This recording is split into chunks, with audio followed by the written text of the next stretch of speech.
దురదృష్టవశాత్తు ఈ దేశానికి స్వాతంత్రం వచ్చిన తర్వాత హైదరాబాద్ విలీనం తరువాత జరిగిన మొట్టమొదటి తప్పిదం ఏంటంటే హైదరాబాద్ సంస్థానాన్ని 3 భాగాలుగా విభజించారు. మరాఠీ మాట్లాడే వాళ్ళని మరాఠ్వాడ మహారాష్ట్రలో కలిపారు, కన్నడ మాట్లాడే వాళ్ళని కర్ణాటకలో కలిపారు. నిన్న మొన్నటి దాకా దానిని హైదరాబాద్ కర్ణాటక అనేవాళ్ళు, ఈ మధ్యనే దాన్ని కళ్యాణ కర్ణాటక అంటున్నారు. ఒక జ్ఞాపకాన్ని సమర్థవంతంగా మనం చెరిపేస్తున్నాం. హైదరాబాద్ కర్ణాటకకు బదులు కళ్యాణ కర్ణాటక అంటున్నాం.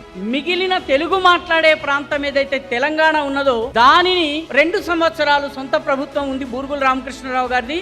ఆ తరువాత ఆంధ్ర ప్రాంతంతో కలిపేశారు. ఆంధ్ర ప్రాంతంతో కలిపి 1954లో ఆంధ్రప్రదేశ్ ఏర్పాటైంది. ఈ రకంగా తెలంగాణ చరిత్రను, నైజాం వ్యతిరేక పోరాట చరిత్రను, నైజాం అత్యాచారాల చరిత్రను 3 ముక్కలు చేసేశారు. 3 ముక్కలు చేయడం వల్ల దిస్ ఫ్రాగ్మెంటెడ్ హిస్టరీ వల్ల జరిగింది ఏంటంటే మన జ్ఞాపకాలు చెదిరిపోయినాయి. ఇక్కడి నుంచి కేవలము 200 కిలోమీటర్ల దూరంలో గోర్తా అనే గ్రామం ఉంటుంది కర్ణాటకలో.